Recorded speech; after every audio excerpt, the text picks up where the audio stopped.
Welcome back to the Functional Code.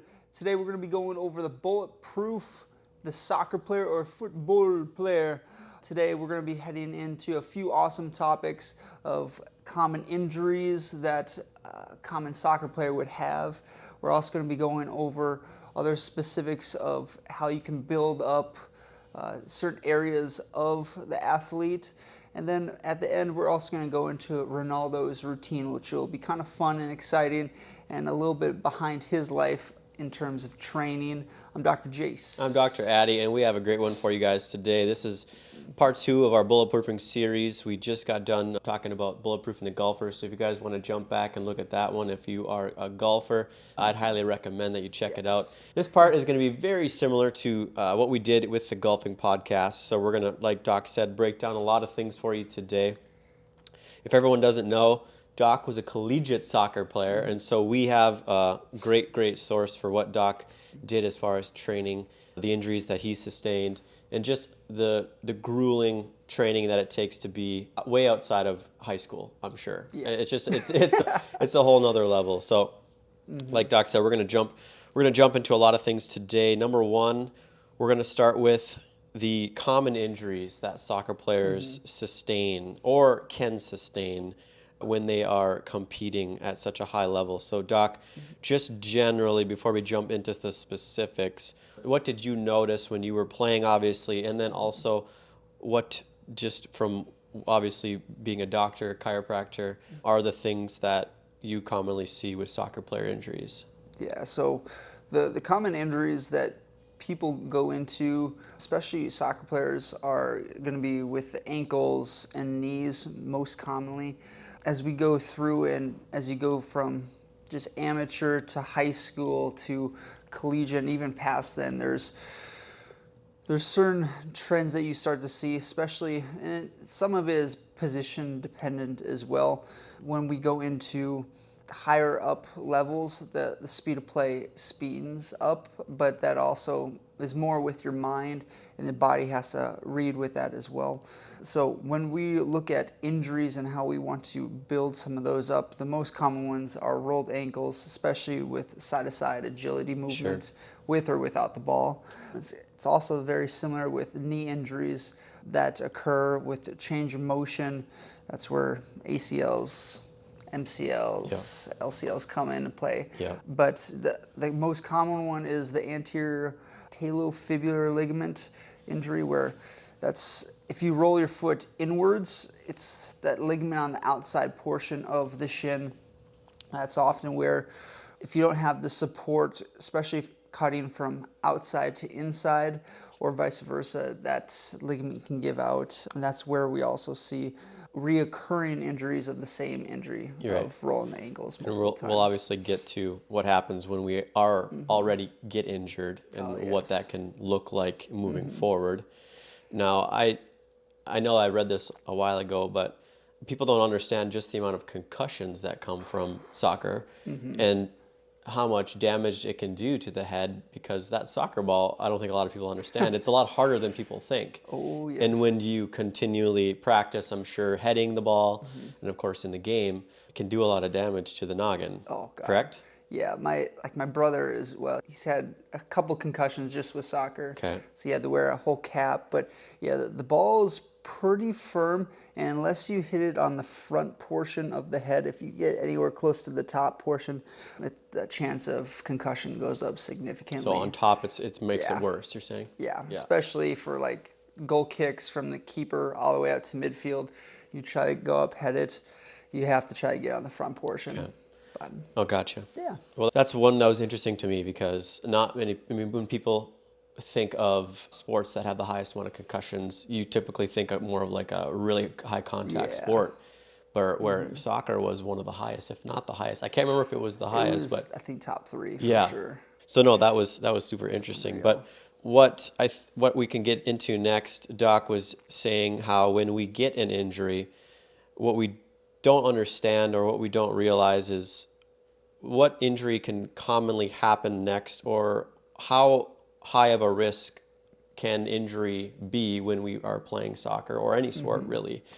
And that's actually what I think most people don't understand. So the doc, you want to just jump into what the most common, or I guess, how can we predict injury, and what's usually the biggest predictor of injury in any sport, especially even in soccer? That's a good question. It's going to be, what are the capabilities of your joints and tissues preceding the activity, or especially at an earlier age. So when we look at athletes for predisposing them to injury for the long-term approach, we want to see, okay, do they have like any hip dysplasia growing up to where the hips naturally are out wider? That will also affect with the knees rolling out, and the ankles have a tendency when they run to go inward a little bit more. We see that a lot with soccer athletes, and when that happens, there's a higher tendency of shin splints that can occur. Also, medial or inside knee problems, which then has a higher increased chance of ACL tears as well. So it's looking at gait and running analysis of, are they able to push off heel to toe? Are the knees in some sort of line with the hips?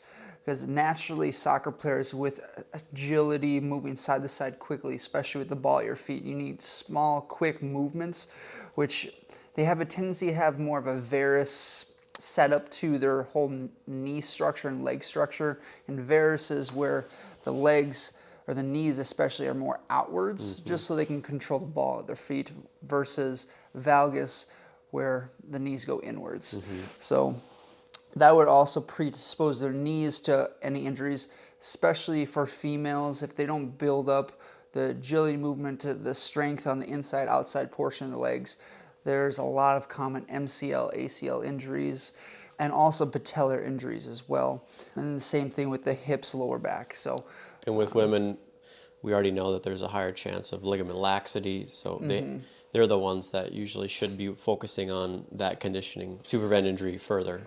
So with injury, we already know that there's a higher risk of re-injury once you've injured it. That's probably one of the bigger predictors. So when people get injured, tends to be a fear of actually moving in the direction that either recreated that, or they almost avoid that type of movement because they're either worried about making it worse. And you just want to just touch on why that's just not the opportune thing to do. Yes. And why instead the opposite is more advantageous for healing an injury. yes, no, that's a really good point. And that's where even a lot of practitioners, when I was growing up, had no idea about this. I'm not sure, to a certain extent, are a majority of either trainers, physical therapists, practitioners, are they even looking at this realm? That's a whole question mark. So even if you had past injuries as a kid, those tissues that gave out, that causes pain, a lot of parents especially, they don't necessarily think twice about it. They think, oh, the pain's gone, they're playing fine, they're just fine. Yeah. Which, I mean, if any injury can leave anatomical change long term for decades and years, so the continuing working on it. So let's say some child was playing soccer or another sport, either or, and they rolled their ankle, tissues gave out, they lacked function, they had some pain, some swelling for a few days, that got better, and they proceeded moving forward into their activity or soccer. Usually what you see with that is compensations above and below that area. It's where, like, for some individuals, they now have flat feet because the damaged tissue gave out, and subconsciously that they have to function throughout. That's so common with ankle injuries, feet injuries. The same thing with knees as well. Anytime you have like pity edema or crazy swelling of the knees, oftentimes you irritate a bursa, which then forces more pressure on wherever that is on one area, which can affect the gait or the walking, the running of that individual, basically by forcing compensation and muscle memory around that pressure, if we will. So it can happen ankles, knees, hips, lower back, any pretty much part of the body. But how you want to go about this is reassess what injuries have you had previously, and to work on those exact areas to build up the lines of tissue. So like, for example, for athletes that have rolled their ankles, It probably sucks and is very uncomfortable for most people that have rolled their ankles to bring their foot on the outside portion and to put pressure on it. And that's where you have to go into that exact area, either forcing light isometric contractions or going into lengthening there. I mean, I would even suggest, even if you could like stand on the outside portion of your ankle, you can then eventually try to build up and jump and try to land, just so you can allow absorption for those tissues and then the recoil as well. There's certain parts that have to be trained rehab specifically, but if that is uncomfortable for you, if you've rolled your ankles, that is a portion where, like, sports or no sports, it could lead to other problems long term that you want to get sorted out. But it's almost as if you need to train like you were gonna get injured. So yeah, that's a good point. You know, putting your body in the plane of motion that you typically probably weren't in, and it's tough to predict you'll ever be in that. But for soccer, it's probably pretty common to roll the ankle. So you know, I thought of you the other day because I had there was a guy on TikTok who was in the woods and he was hiking, and he was talking about how you need to train for injury, and he had his hiking boots on, and he was like bouncing on the side of his foot, and then he would alternate to the opposite foot, and he was basically hiking up on the sides of his feet. Oh, respect. And Damn. I was like, God, that makes so much sense for what Doc's been saying, which is you need to act and train as if though it's going to happen. So when the unfortunate incident of rolling your ankle does happen, you've already trained the muscle memory of what that resistance is going to look like when the ankle rolls, in a way. Amen. Yeah. Yeah. And that's beautiful. And not many people know that. I mean, Definitely not. I don't even know if I remember learning about that in school. Oh, I for sure didn't learn it in school. No. It was outside of school. It was understanding the injuries of certain other athletes, especially broke down hockey players quite often, and they have hip injuries. And why do they have hip injuries? Because the planes of motion are going so outside the norm of walking, running mechanics, and why that is and how you can build that up. And the same kind of fell in place with many other sports as well. But And the circumduction of the hip versus a linear fashion. Yep. You know, you got to learn to train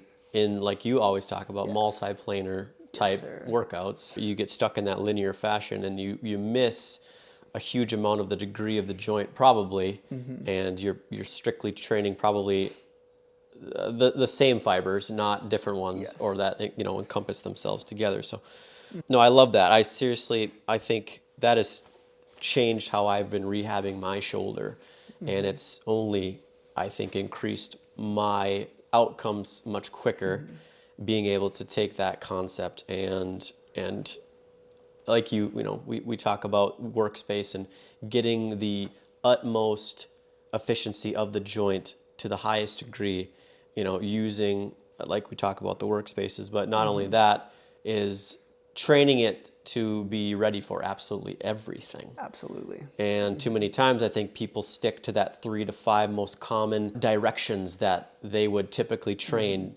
and you forget the 10 other ways that that joint can probably go. Not all the time. You know, you're not sitting there and, you know, maybe constantly moving your ankle backwards and away from itself, or I don't know, I'm just kind of making this up, but And how is your shoulder doing too? it's great. I'd say I'm 95% better. I'm just trying to get back to lifting heavy weights, but Cool.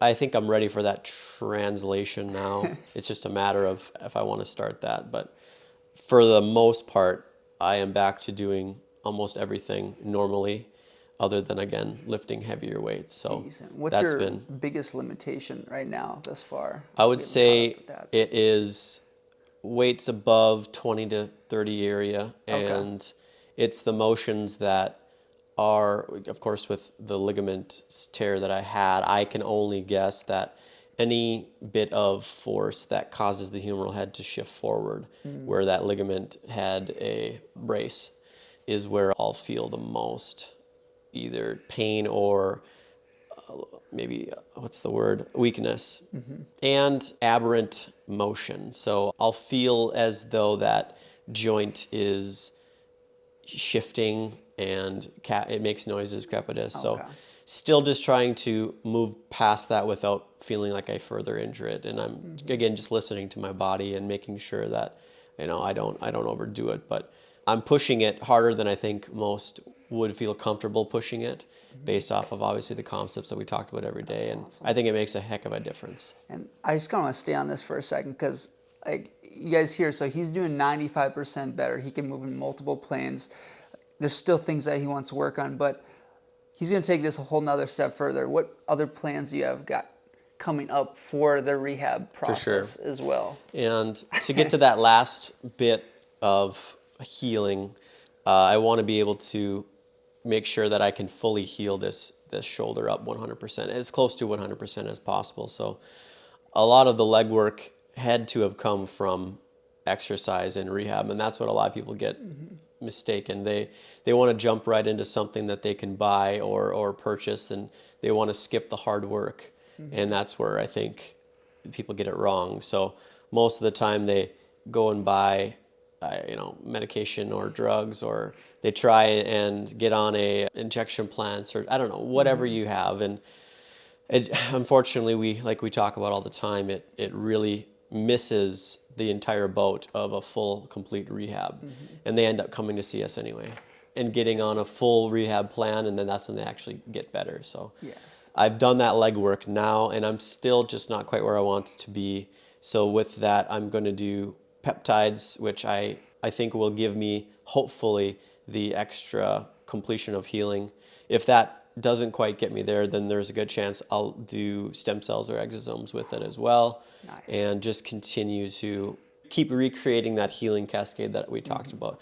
And again, whether that's with PRP or not, all of those things I think will be helpful to finish up that healing portion. But I wouldn't have got there without the legwork that we talk about every day in clinic. That's awesome. And Yep. the reason why I think it's important to bring this up, and yes, we're talking on bulletproofing the athlete, the soccer athlete, but I think this can be true with any other sport. With most all humans, if you're doing 95, you feel like you're 100% better.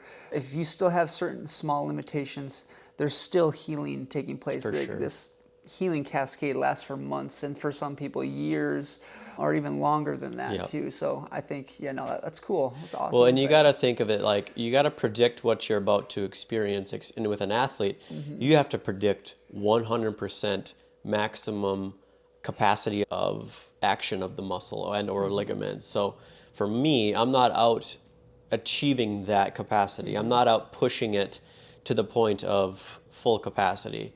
And that is different because in someone who maybe has a similar injury and they're about to go and push it, you have to know what is going to, for example, let's say someone did have this ligament issue that I had and they were a basketball player or they used their upper limbs a lot.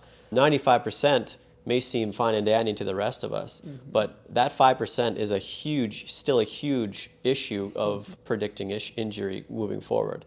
And that's where you still have to work on this every single day, and you have to bulletproof yourself every single day, especially if you're going to do that kind of work. And I don't think that is a concept that too many people understand. And that's probably a concept that's going to prevent you from going from collegiate to the higher level. And that's not giving your body what it needs to stay on its top the entire time, wouldn't you say? Yeah, the biggest predictor to get to the highest level is undergoing high amounts of stress without injury. For sure. And that's crazy to think about. And I'm sure talent and work ethic obviously have a huge portion to do with it too, but I don't know how many times amazing, talented athletes have had their careers ended shortly without even getting the full chance. Absolutely. We can talk on so many. For me, it's, Derrick Rose, who probably would have been Kobe status if he didn't have all these injuries in his life. Or, you can start naming all these athletes, but it's sad to think about that their life could have been a lot different had they been able to keep injury away from themselves. Oh, so true. Yeah.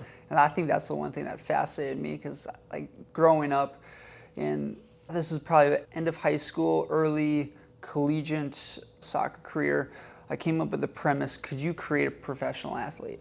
And theoretically, I know we actually can. A lot of it will depend on motivational. The main portion is going to be dependent on motivational factors, especially between the ages of 2 and 5.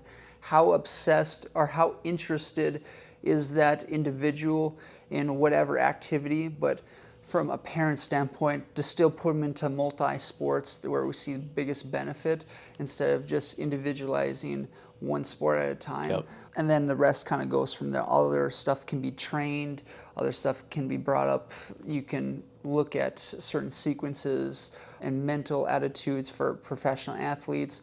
But yeah, if the individual is motivated enough, everything can be trained. Because like yes, you have the genetics, and genetics play about like 33% of it for like fast twitch type muscles or type 1 muscle fibers for long cardio work.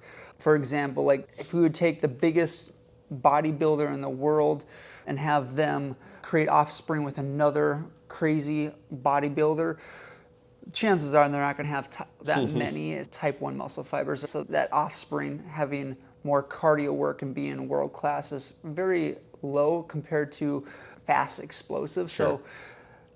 So runners yeah. will offspring runners, not yeah, right. And some of it's dependent on like the whole family genome of up to about 3 generations of family members on both sides of the chain. That DNA gets broken down a couple different ways, but it then favors the genome for the offspring moving in forward. God, it's been a while since I looked at that literature, but I didn't know that either. Yeah. That's interesting. Yeah. So, Doc, if we were going to build this athlete, what are we going to need cardiovascularly, musculoskeletally, and then we can obviously jump into what training would look like too, but how would you start that for those listening? Yeah, so we could look at this from a couple points of view. Like let's say like you're a beginner or you're early on in your career and you want to reach the max potential you possibly can. Well, with soccer or football, whatever you want to call it, there's a lot of running involved. There's a lot of effort and cardiovascular effort. So we want to first build up the vascular system. And what better way to do that other than left ventricle hypertrophy, which I guess, Doc, if you want to touch on that, and then I can kind of come back there. Yeah, so we look at VO2 max, which is our best predictor of cardiovascular longevity and health. And you cannot purchase VO2 max. That's what a lot of people don't realize. VO2 max is going to be a metric that shows how often do you train and how consistently do you train cardiovascularly. So when we are working out high intensity, your heart is pumping way above zone 2 or even close to it, and you're doing that consistently each day, that is going to give you a high VO2 max number. And that's what's ultimately going to give you the ability to have great cardiovascular health and put yourself, especially I'm sure with soccer, when you are running constantly, or at least moving constantly. And for those who haven't watched a soccer game, that field is ginormous. And so it's a lot of up and down.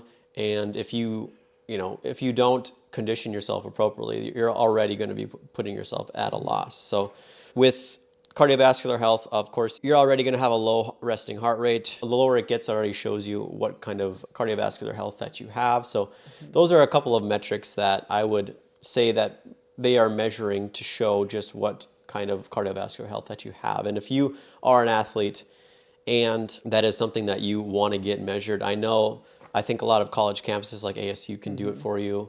I'm sure there are sports facilities that can do it for you too. But if you truly have a want and a need to build yourself up to that high level, that is a metric cardiovascularly that I would want to track moving forward into like a collegiate or professional facility. Absolutely. And that's where, like, much like Doc said, when you look at certain metrics and how you can build those up, like, yes, you could probably start if you want at a younger age, even low teens, but if you start getting up to high teens, high school, and or college or up from there, or you're in academies, that's where there's certain testing that they will do. But when I was going through, especially the last year of my college career, I got obsessed way more than normal of how I can build up certain attributes to my game to help the team. And that was one to where For me, I played outside back or a wing attacker throughout my career, and there was a lot of running involved, but at the same time, it's trying to get the breath and to focus on exhale breathing after bouts of either sprinting work or longer just cardiovascular, just doing work for periods of time. And there's certain things that I started noticing, especially when going to the exercise physiology classes.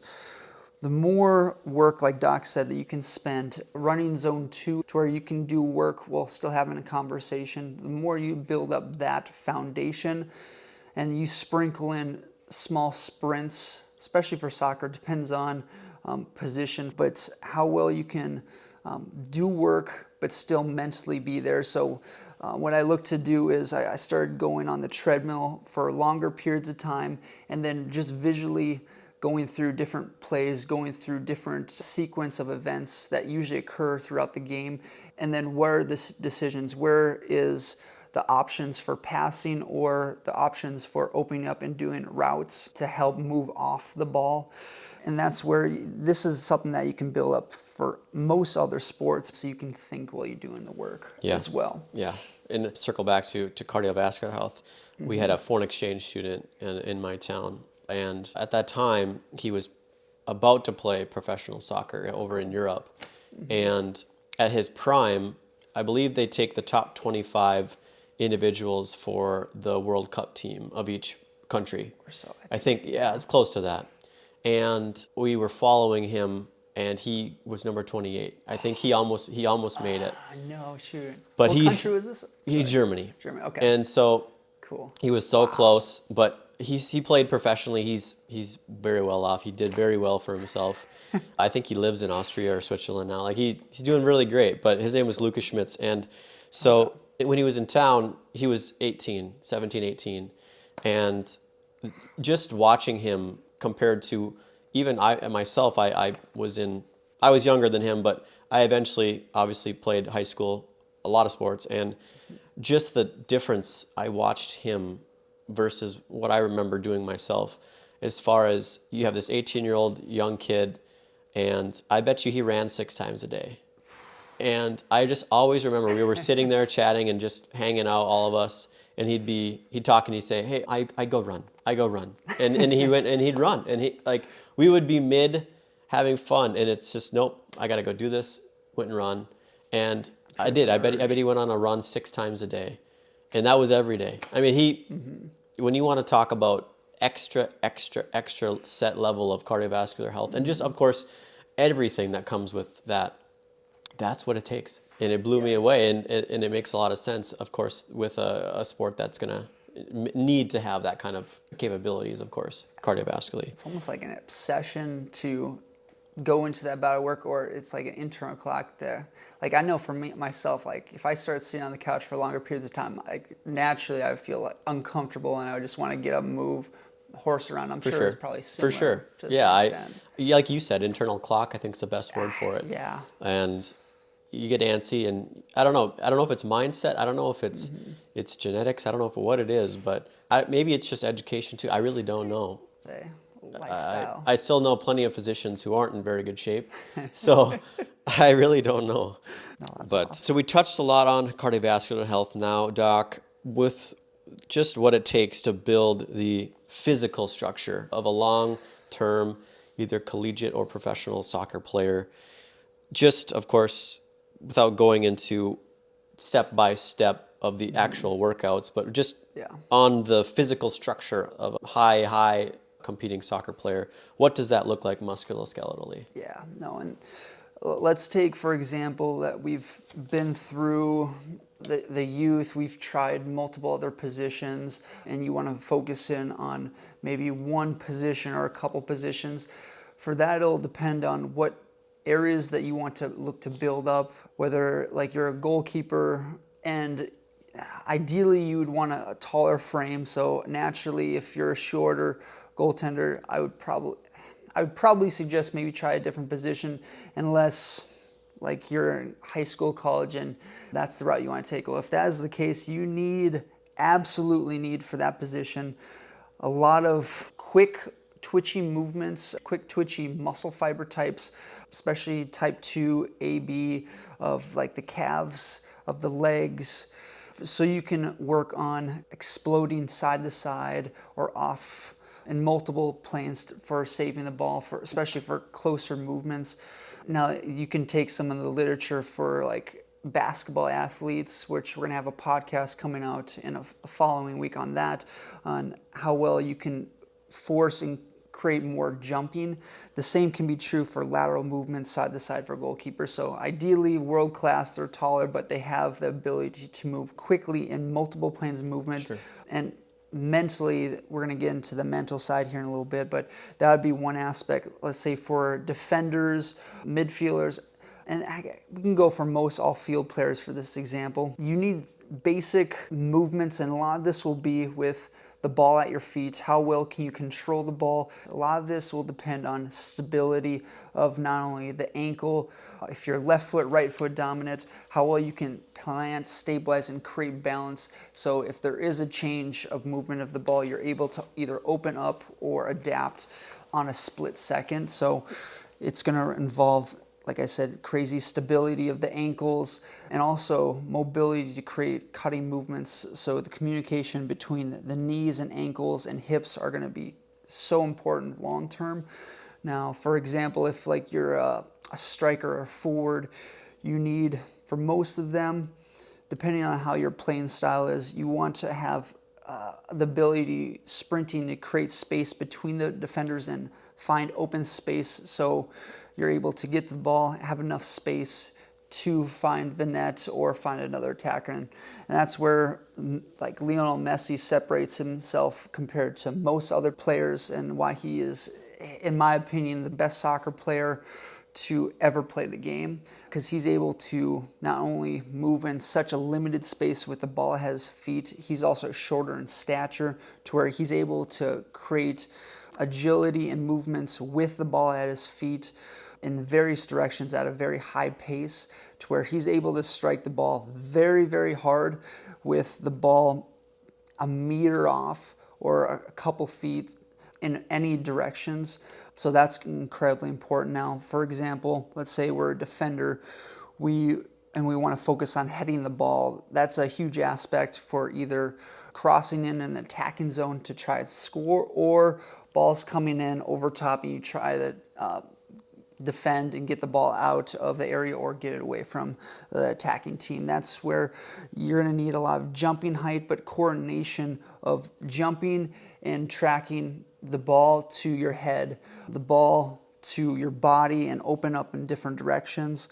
So there's going to need to be torso rotations in terms of opening up the body. Also, when you're looking at defending and knowing where people are at in space throughout the game, your head always has to be on a swivel. So then it involves the top part of the rib cage and the neck to check behind you, to check in front of you, to see what play you, if the ball was to come to you, what options do you have. So mentally preparing for that. But let's say we're a midfielder and we're running for longer periods of time, like that's where cardiovascular health comes in. But we also want to look to build up different planes of movement. So walking and moving backwards, shuffling off to corners, which involves a lot of side-to-side movements and quick movements as well. So it's building up the tissues on the inside, outside portion of the legs. Now, a common one would be to build up the strength of the shot of the kick. That's going to involve a huge portion of hip flexor strength, quad strength, and to a certain extent, hamstring strength as well. Depending on how you hit the ball, will depend on what tissues we want to work on. So for example, for defenders, where you want to loft the ball in the air and get behind it, there's going to be differences in where your plant foot is and the stability with that. But then also, when you're lofting the ball, you're going to need a large portion of quad dominant strength, and especially adductor strength, so the tissues on the inside of the legs and on the front portion of the legs for the strength to drive the ball. Now, let's say we want to hit the ball very firmly on the ground, maybe a foot at most off the ground, so you can get the ball quicker to the teammate, if we will. That's then going to involve a lot more hip flexor strength, because you're going to have to get over the ball, and you're going to almost create more of a straighter leg, and the momentum arms coming from your hip flexors and hips instead of your quads and adductors. It's going to be very similar to a shot. So working on, for individuals, the strength in building up the muscle mass of the quads, like I said, hamstrings, and the tissues on the inside and outside legs are so important. Do you find that soccer players have a distribution, I guess, of size different lower versus upper? Do you find a lot of soccer players work not too much on the upper, or do you still find, are these I mean, to me, I almost feel like it's, do you remember Sebastian Janikowski, the big kicker for the Raiders? Yes. His legs were literally like 4 times the size of his torso, and he just had the tiny, like, do you see that in soccer players, or what kind of size and mass are you kind of getting at? I'm 100%. You're absolutely right. Like, when you look at a soccer player, especially the highest level athlete in their space, they have crazy strong legs. They have an awesome cardiovascular system to where they're able to do work for a period of time. I believe they're able to train up the type 1 muscle fibers, so they're able to do work for longer periods of time, but also for the strength, and they build up the type 2 muscle fibers for the explosions from side to side, for the quick movements of 10 to 20 yard sprints. So yes, that's important, but let's say we're a defender, or even an attacker for that matter, or if you're a midfielder and this is a strength to your game, if you're a taller stature, anytime you're moving off the ball and creating agility, there has to be balance and equilibrium throughout the body. So that's going to involve, especially when defenders are coming at you, or you're trying to run alongside someone, arms will definitely play a factor. So there could be fouls involved if you grab the arm and either block off someone, or you're a defender, and then they fall off the ball. But if you have a little bit of more upper body strength, it's going to be harder for you to get knocked off the ball. So I think it's absolutely important to have some strength, especially upper torso, shoulders. Arms, not as much, other than helping for sprinting speed. Sure. But it depends on what strengths you have and then want to keep developing. But yes, I would suggest absolutely building up shoulder, upper body, torso control. And some of that can be due to balance work with your feet in multiple angles or multiple setting points. And kind of what I mean by that is, like, let's say we want to balance, and then someone is putting pressure at different angles and you're just trying to stand there. Or, for example, if you notice that you're wanting, and you're a midfielder, you want to open up, let's say you have someone coming from the backside, how can, when you support and create balance with maybe 2 feet and maybe this position, there's variability with external inputs of either bands or a trainer putting pressure as you're in this position with like a ball at your feet, so you can absorb and still maintain the control of the ball, but in different positions. And there's variability to that. It's just like, what are common movements that you find yourself in, and how can you build that up to improve your game, to continue increasing your ball control?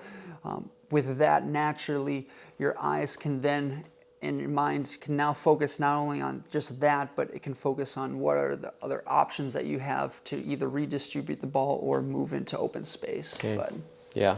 You know, it's interesting because you talk about how, you need to almost create each leg like a machine, and they're by themselves, and they're almost like little weapons. Each leg is a weapon.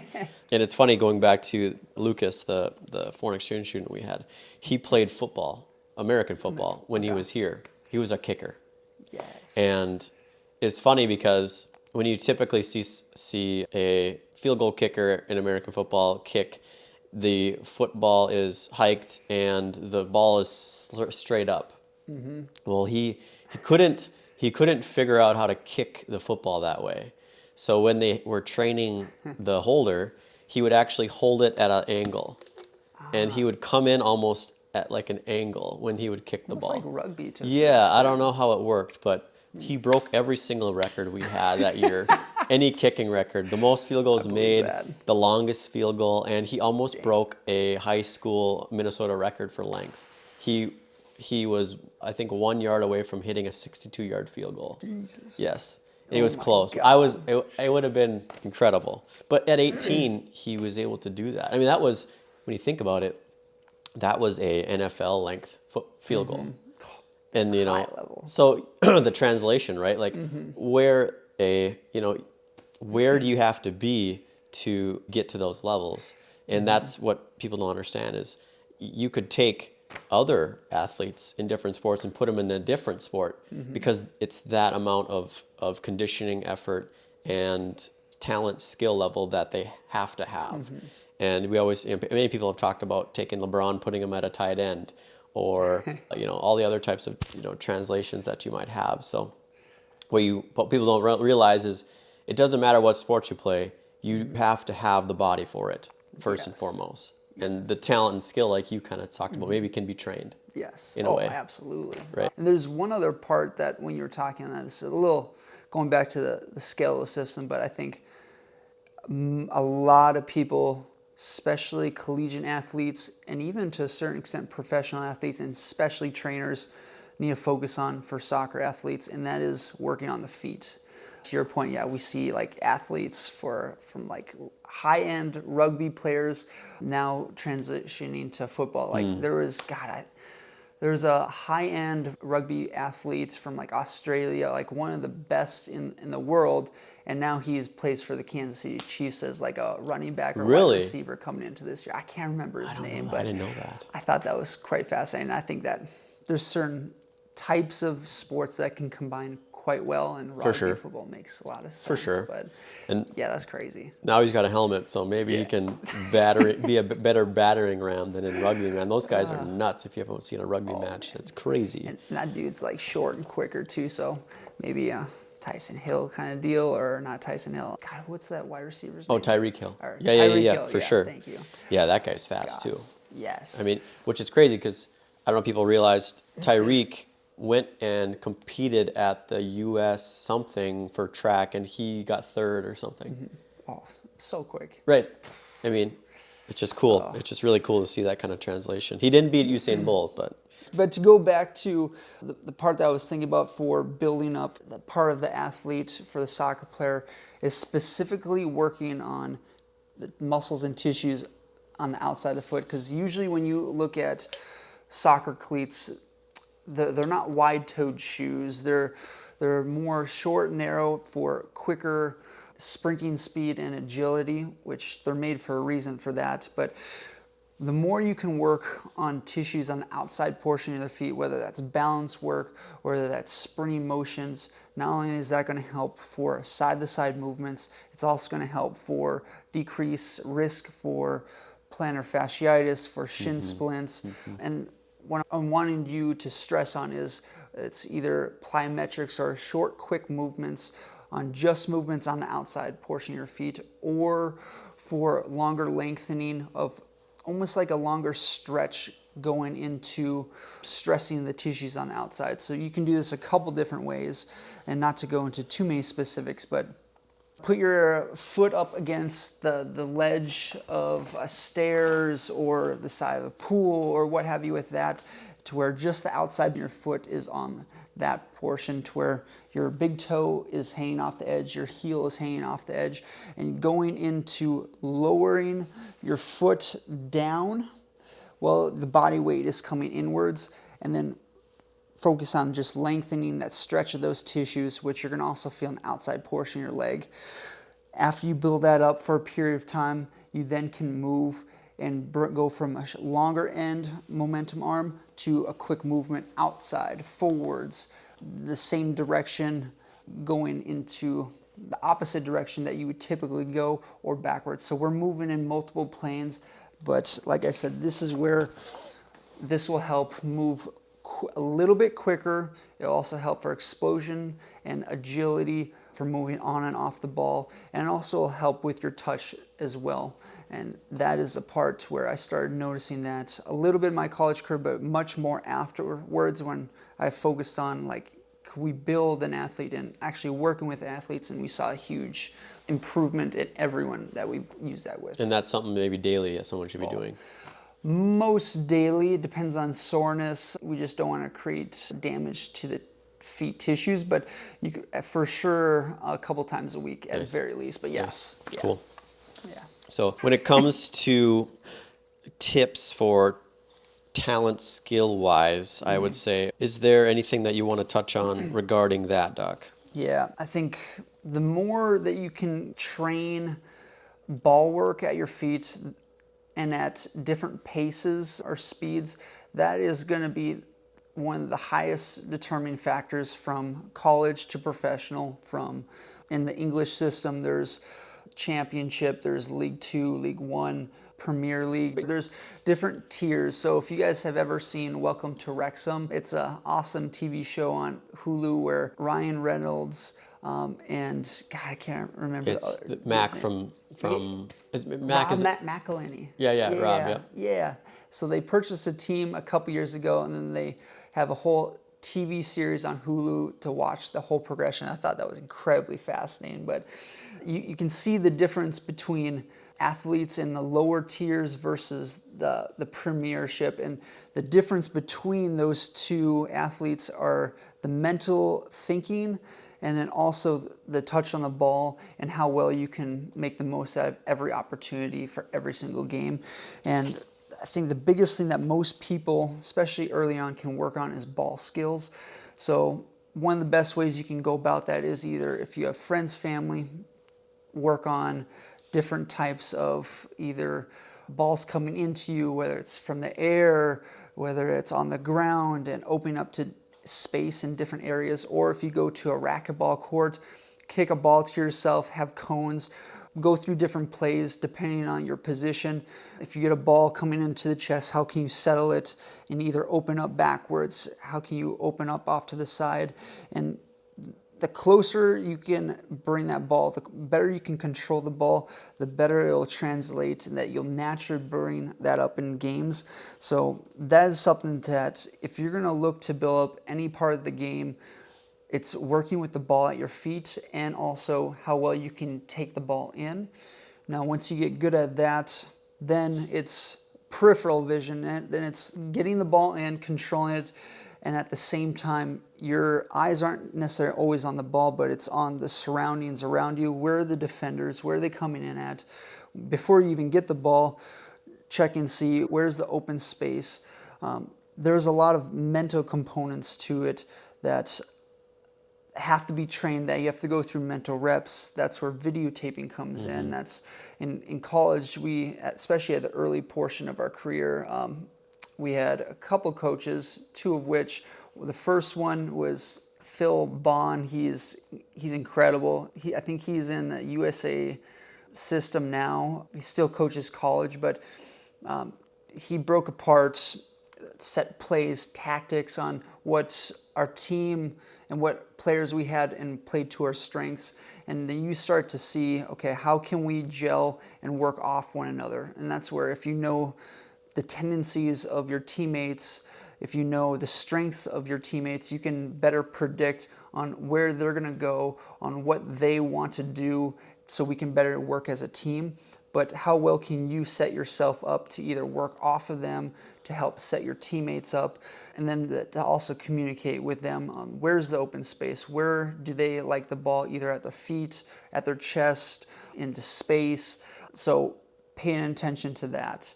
And then also, let's say if we're doing scouting for the other team, what are the tendencies? And I did a little bit of scouting in my career, so I looked at not only attributes, but also how well people work with one another on a team setting, which anytime someone comes into the team, I want to make sure that they're an athlete that relies on the team, but not just individualized, is also coachable, and a bunch of other things there. But you look to see with that on how well can you adapt to the surrounding, how well can you read the defense. For example, forwards, if you try to split a defender and you don't get the ball at your feet, are they following you? Are they putting pressure back and create a high line and forcing you to be off sides? And we're not going to get into all these rules here. If you want, I'd suggest YouTubing that. But you want to see how the defenders and how are they reacting to the moves that you're trying to make. And then, okay, let's say they didn't react.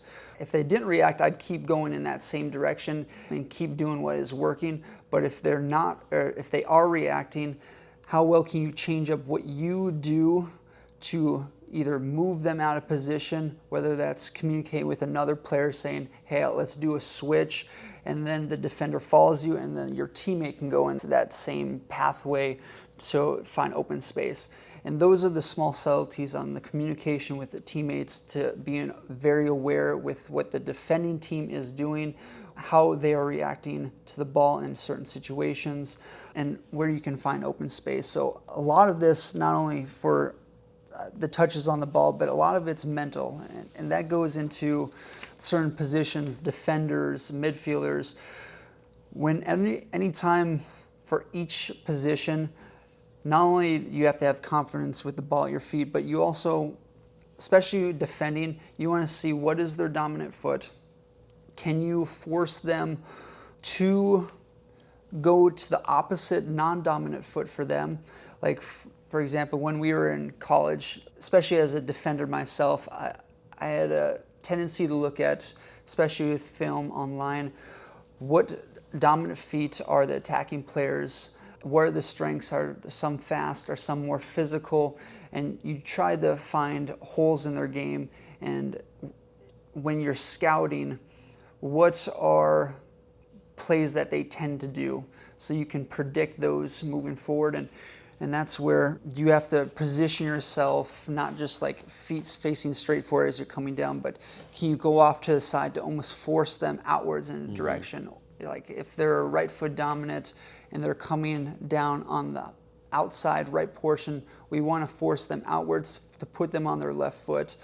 Okay, let's say they're left-footed, they're going down that same area. Maybe try to, as you're backing in, shuffling backwards, do a quick turn and then come back and continue in that direction, or give it a head fake to where they have a tendency to either read off you to either cut inwards, and if you cut inwards by shifting your feet, you can take the ball and go from there, or you do a head fake, they have a tendency to take a bigger touch to go around you. But the higher end athletes you get into, they can still move at higher speeds with the ball not too far in front of them, so then it gets to be a little bit more difficult there. But it's those small subtleties of where, reading off the feet, and what position, what dominant foot they are they taller? If they're stronger, how well can you get closer to their body to where they can't create space and they can't run onto the ball, or it's harder for them to work off the ball, obviously, without fouling, but can you disrupt their game in different ways to get them mentally off cue? Anytime someone's mentally frustrated, errors increase and higher chance that you can build off and work off of those plays. But yeah. And that's what I would call sport IQ.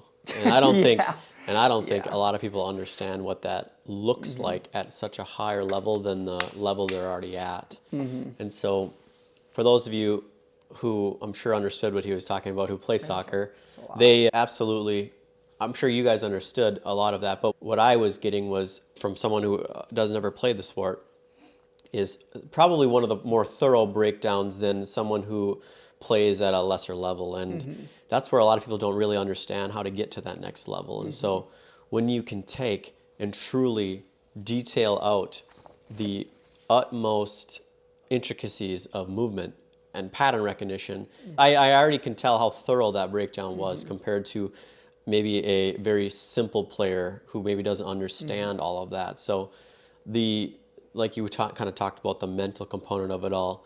I'm sure there's mental when it comes to defeat and overcoming obstacles, that kind of mental too. But the mental of truly being prepared And I don't think people truly understand what kind of preparation a lot of these higher level athletes do. And that's knowing every single person on that field, knowing what kind of movements they're doing, patterns, weaknesses, strong foot. Like, I'm sure there's so much to it that people don't understand when you're at that kind of level from what I'm breaking down. Absolutely. Yeah. It's moving and thinking at a faster pace, because the highest leagues, the highest level players can think mentally, but they have the skills, they have the cardiovascular system to where they can do effort for longer periods of time. It all comes together as one, and that's where, if you're going to look to adapt your skills, what position do you play? And if so, look at the best player in the world, or a set of a couple best players in the world, depending on your skills, and focus on certain plays that they do, help fine-tune your skills. Yep. I know there's one thing, I think this would help a lot of people, especially forwards. And you watch, if you're a soccer or football fan, athletes, oftentimes you're going to be watching professional footballers or professional teams. And watching versus analyzing is two different things. Like, it takes different mindsets. Are you going to follow a player the whole match or a majority of the match and see what they do, or are you going to see how the team plays? Now, going for a striker, this is where, especially for high school athletes or college athletes, and I mean, I wasn't never a forward. I didn't score too many goals, but looking back at it now, there's certain things I wish I knew now that I could apply it back then. But in one of which, when you're a forward, like, obviously you want to see where the defenders are in space. If you have the ball, where your teammates at, but to create space for a shot is one thing. So to peripherally see and already knowing how to control the ball is a whole thing. But where is also the goaltender? So when you're looking up forward, where are your eyes? And for most athletes, you want to see, okay, if your eyes are not only downward so you can see the ball, but also at like the defender's feet, you can see where is the open space. Peripherally, you can anticipate, are there other attackers coming in? And then also, where's the goaltender? Is he coming off his line or outside the goal? If so, the options are subconsciously either to the left of the ball, or if you're going forward at the net, if you're more off to slightly the right side, the options are going to be the lower right, lofting up and over, to the left side, or you have to cut back for a bend to the left. So knowing that, what are your options at a split second moment, and reading not only off the defenders, are you able to get a shot? If so, if you're able to get a shot, where is the goaltender at? And then can you either put the ball past him? Is he moving forward? And if so, it's going to be harder for him to change side-to-side movements, so either take a step or another touch, they almost go around them and then go at the shot. So when you're going through practice, especially in practice or by yourself, mentally thinking, okay, if there's a defender here, maybe put a cone there. If you're in a racquetball court, especially, kick the ball off the back wall, get a touch, and then is your touch going left or right? How far is the touch going of the ball?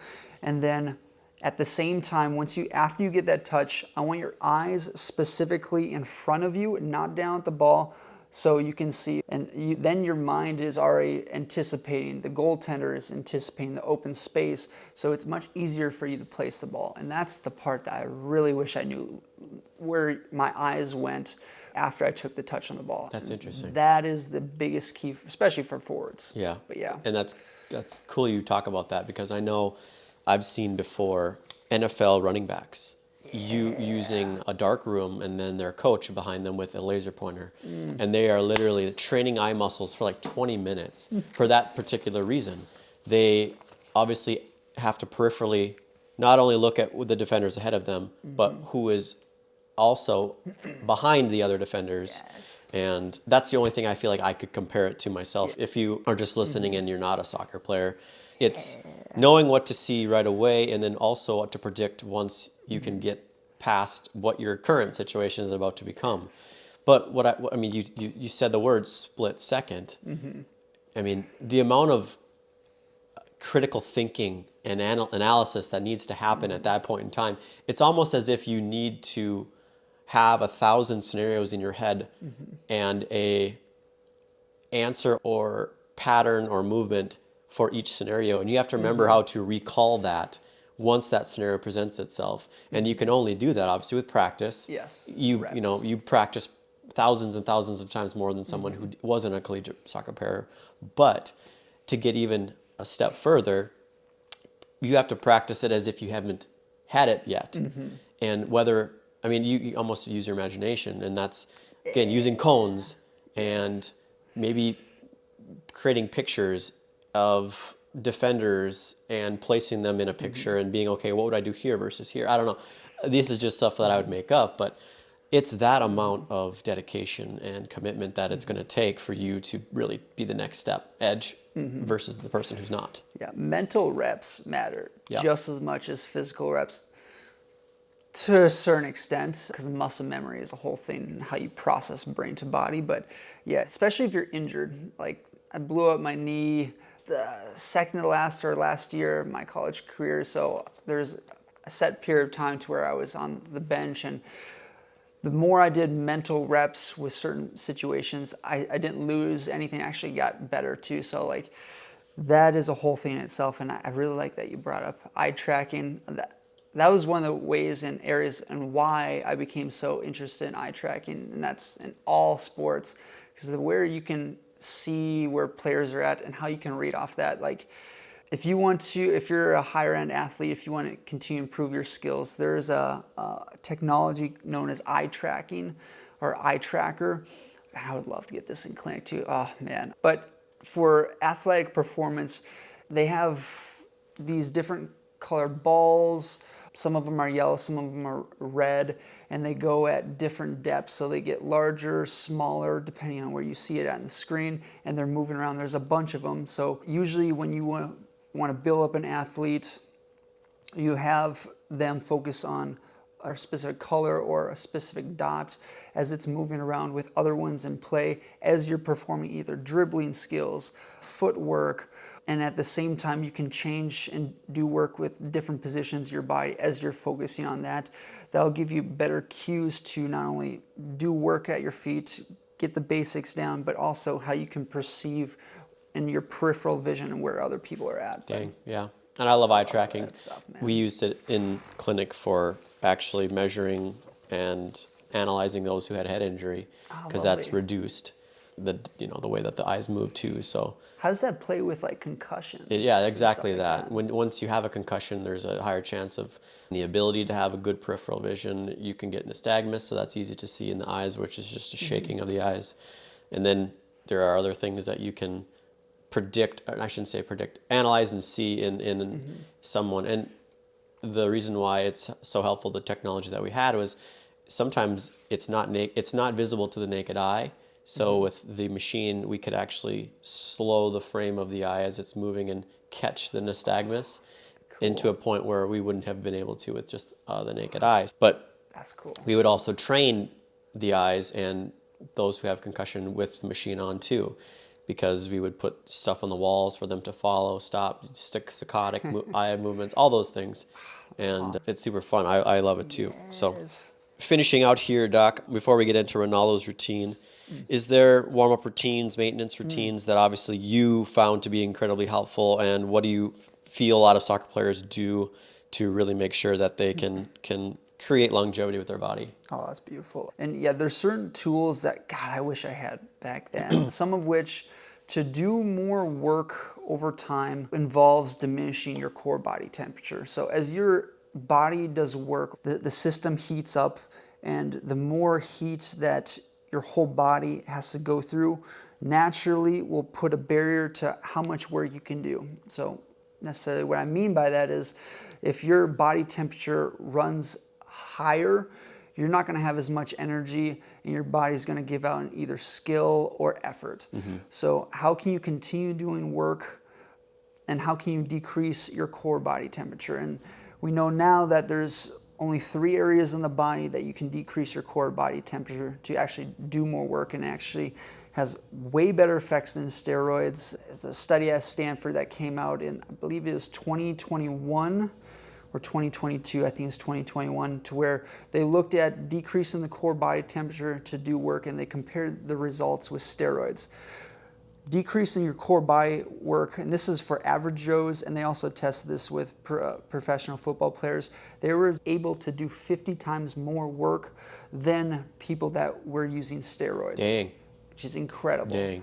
And you can take this into bodybuilding, you can take this to any other sport, but for soccer specifically, when you're doing effort for longer periods of time, if you put cool running water over your hands, face, or feet, not the neck, you're able to decrease your core body temperature significantly in 2 to 5 minutes. Dang. Now, there's a device that Stanford scientists created. I can't remember the gentleman's name, but it's called CoolMit, because there needs to be a certain temperature for a period of time that your body can perceive the diminishing temperatures, which will help regulate the body. And it's a type of glomerulus cell that is found in the hands, feet, and face.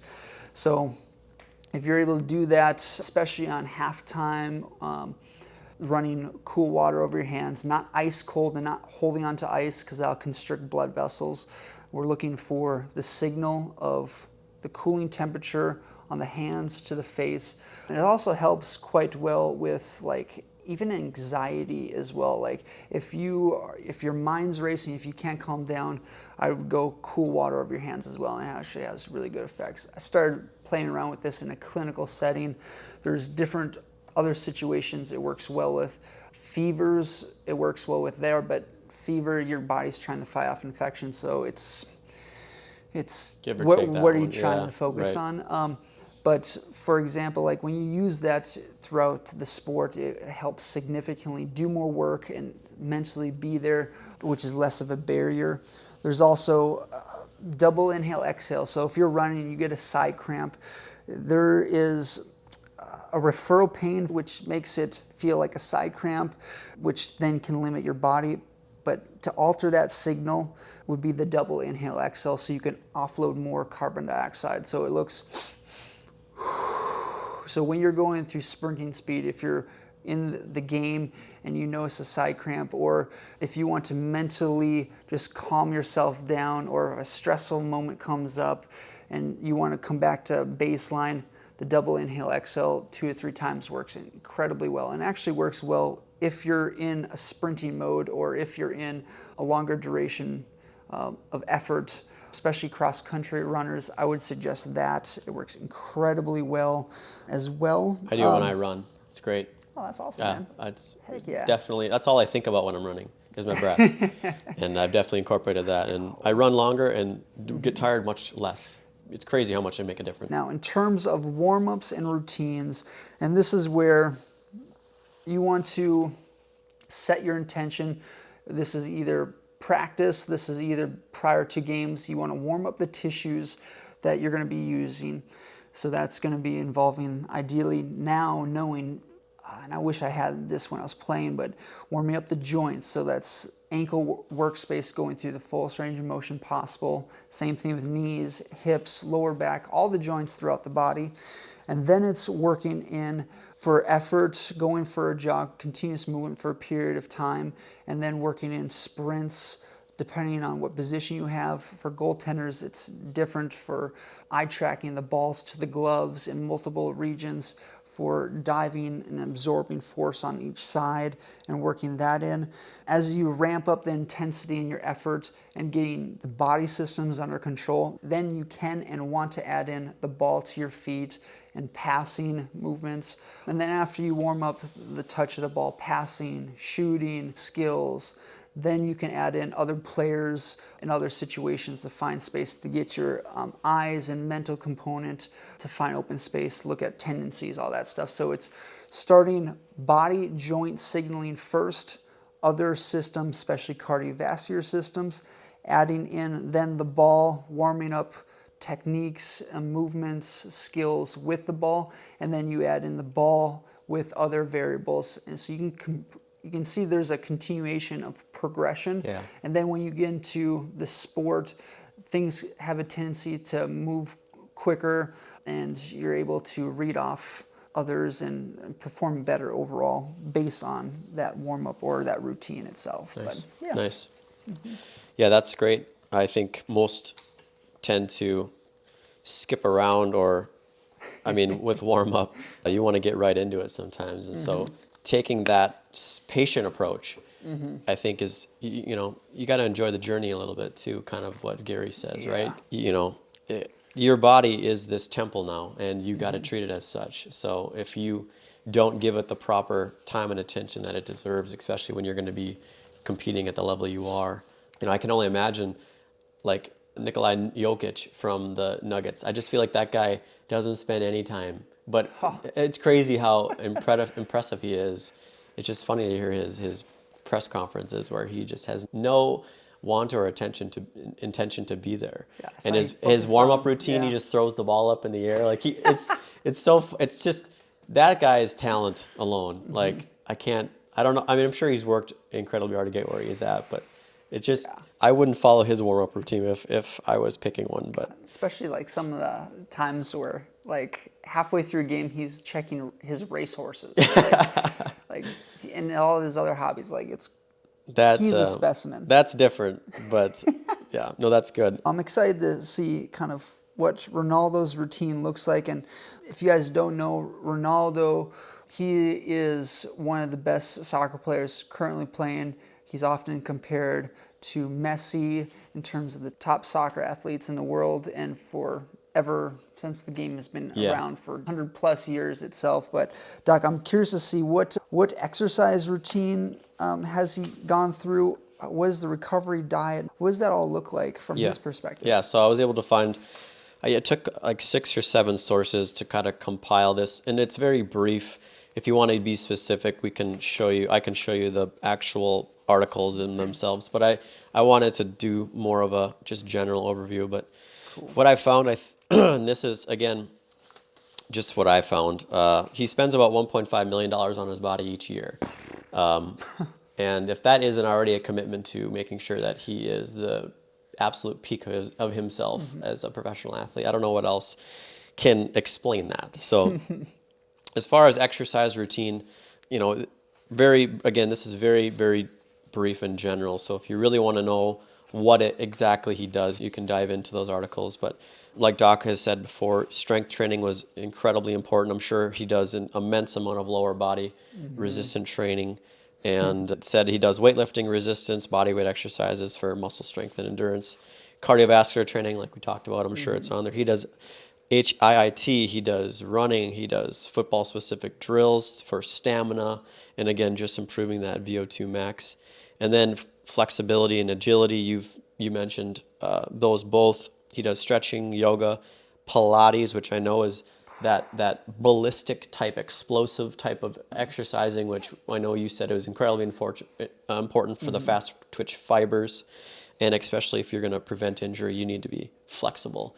And when you have, I remember reading too, you can elicit way more of a explosion in strength when you are more flexible. You have more of a capacity to put out strength when you can reach the muscles, tissues fullest to its contraction. Yes. And so if you don't have that flexibility, you're already going to be limiting your performance.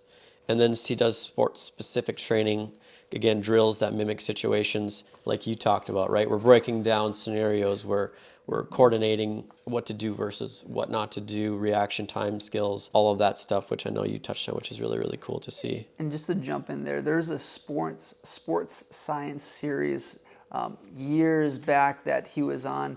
And the part that I remember so vividly, and it blew my mind, it still blows my mind, is they're testing his ball reactions coming in. So I remember they tested, okay, so if a ball was crossed in, was he able to kick it in the net? So he did that with the lights on. Then they turned the lights off and he did the same thing. So he read the flight pattern of the ball right from, and the lights turned off as the contact was made on the ball in just a brief second. So he must have and is able to read the angle of the foot hitting the ball. Is it going to be a lofted shot? And where that specifically is at, they had night vision to check and see, and he hit it square on, dead perfectly in the foot and off to the corner. It was unreal. That is like Unreal. supernatural proprioception. Yeah. That's literally being able to understand so many times seeing this projected trajectory of the ball, and then knowing where in space it's going to end up. I mean, that is impressive. I still can't. I don't know. I don't know. What is the saying? Bruce Lee, he said, "I fear a man who has not practiced 10,000 kicks one time, but a man who's practiced one kick 10,000 times." And That's beautiful. Again, it's just amazing at what these highly competitive athletes can do, and that was really cool. Recovery routine. He does cryotherapy. I'm sure he does ice plunging, massage therapy. I bet you he has multiple massage therapists working on him at one time. Prioritizing sleep. We've talked about that definitely multiple times in past podcasts. I'm sure he uses several devices to do it, to help track. And I see Doc's got his Whoop band on. So making sure that, he aims for a certain amount of hours a night. Again, you're going to recover growth hormone, all those things that we've talked about. Again, and then he talks about hydrotherapy, doing hot and cold baths to improve circulation, reduce muscle soreness. So, yeah, I mean, those aren't surprising to me as obviously someone who is doing those kinds of things. Diet, I don't need to touch on it too much. It's very balanced. He drinks plenty of water. I'm sure he does a crap ton of supplements. Though it does say he eats 6 small meals a day to maintain high energy levels and stable metabolism. So he, I'm sure, is fueling himself at multiple times throughout the day, either for training purposes, practice, and just making sure that his body has the fuel it needs to perform at the level that it does. And I do know he does multiple rounds of blood work as well throughout the year, which I would assume most high athletes do as well. And that's where, depending on the season, like is he in season or is he out of season? And it's switched a little bit for him too, in terms of when he was playing in one country versus right now, I think he's playing in like Saudi Arabia or that league, and the temperature is a little different. But then I think that will then go into obviously the supplements, diets, nutrition, all that stuff. Yeah, efficiency, all that stuff. Yeah. And that's cool because it just shows what kind of tweaking and legit full-on specificity of this guy's routine is. I mean, stuff that you don't even think makes a difference. So true. But that's really, really neat. Mental health routine. It says he does mindfulness, meditation, I'm sure, to play at some of the most high stress intensity professional sports. You're going to need to be able to keep a cool and focus during, I'm sure, some of the most, I mean, he's a striker, so his ability to impact the game at those crucial times with like a corner kick or I don't know. I would just only assume that he is going to need to be locked in and not thinking about other things, 100%. Keeping his heart rate low, just all the things that are going to push him to enhance that focus. Yes. He does work with a sports psychologist, which I know we touched on last podcast with Wyndham Clark as a golfer. And I'm sure that's, again, just coping with the pressures of sports and knowing that you have to be able to not be negative in those times of stress and when things aren't going the way that you want during the game, being able to move through that and maintain that resilience. And then lastly, family time. He spends an enormous amount of time when he's not practicing or playing with his family, which he says is key. I know him and his dad are really close, and then I think his son, like you were talking before, and you want to just bring up how much he spends on his family too, as far as their well-being, Doc. And this is what I've heard. I don't know if the truth behind it, but he was saying that he spends, like, his son is like 11, 13 years old or something like that, and he receives $100,000 a month. Jeepers. And that's for the maintenance of his body and the nutrition, but he has to follow specific guidelines of specific nutrition framework, specific training. He has to also perform as well. If he doesn't reach a certain amount of goals or assists or points or certain attributes to his performance, is all tied into that money that he receives. And honestly, pretty smart of Ronaldo actually training that into his son, because that's how the real world is. For if sure. you're performing, if you do all these things, you're going to see the results, and that's going to then provide value for you as an athlete, which then brings money. But it was interesting to see how he tied that motivational factor into his son, and I don't know when that started, but I'm very curious to see how that played and when he introduced that, and was it at even a younger age with less money, and is money a driving thing for his son? Yeah. Yeah, and just creating an expectation of what to expect when you're out there, which is going to be, if you can't perform, you're not going to make it when you want to. Where are you going to want to make it? So, starting that at an early age, like you said, do you have that internal obsession, desire to achieve those things that you're going to have to achieve once you get to that level too? Yes. That's super cool. Areas of focus of body health. I mean, this is pretty general. I'm sure there's 100 things more that he does, but again, core strength, lower body strength, we hit on joint health, flexibility. I don't think there's really anything there that we can. I mean, I bet you will. There's probably better sources of what he's doing in that standpoint of things if you want to look that up. Financial investment. He has personal trainers and coaches that obviously give him top-notch guidance. As far as medical and recovery technologies, I know that he's got his own state-of-the-art facility, and I think his place that he's got recovery tools like his own cryotherapy chamber and other, like you said, he does blood work and those kinds of things. I think he has 2 or 3 chefs that maintain his diet to an absolute T.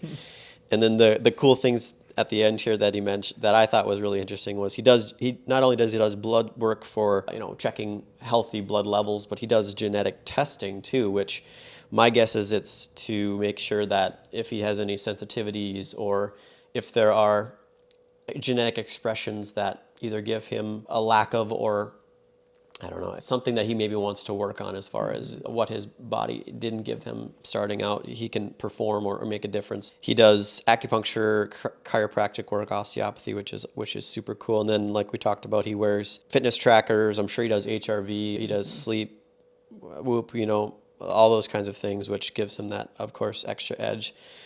And again, 1.5 million a year. I bet you I just scratched the surface on what this guy does to maintain his body. It's a whole livelihood of everything there. And I think the same thing with like LeBron and these higher end athletes. The older you get, and if you look at him now, like he looks like he is in his low 20s, but fit. He is like incredibly high fit. 30s I think or so. something like that. I don't know if he's 40 yet, but oh my God, he looks and I bet so you young. he can run circles around some younger guys in the sport. He's still just so above everybody else, and that's what it takes. It's going to be interesting to see how long he can prolong his career. Much the same, like I said, with LeBron. Right. The more you can optimize your system for a long period of time, the better you can stay in a high level peak of athletic capabilities for longer periods. So, that's going to be fun to see how that kind of shakes out from there. But it was interesting to see him go to Saudi Arabia, but he was billions they gave him. Yep. Talk about, I mean, it's impressive. Saudi money. That's incredible. I think there is a lot of stuff that we could keep touching on moving forward. So if you guys want us to go into anything more specifically or more in depth, God, we could spend a whole hour, 2 hours just on the mental side of things for each position, on different areas of training for each position. So and what those workouts look like below. too. Yeah. I mean, let us know what you want. We'd be more than happy to do that again for you guys. That'd be beautiful. But thank you guys so much again for watching. Please like, share, subscribe, comment. We love each and every one of you. And again, this has been just so much fun doing all these for you guys. And so we hope you guys enjoy the rest of Bulletproof, Bulletproof series.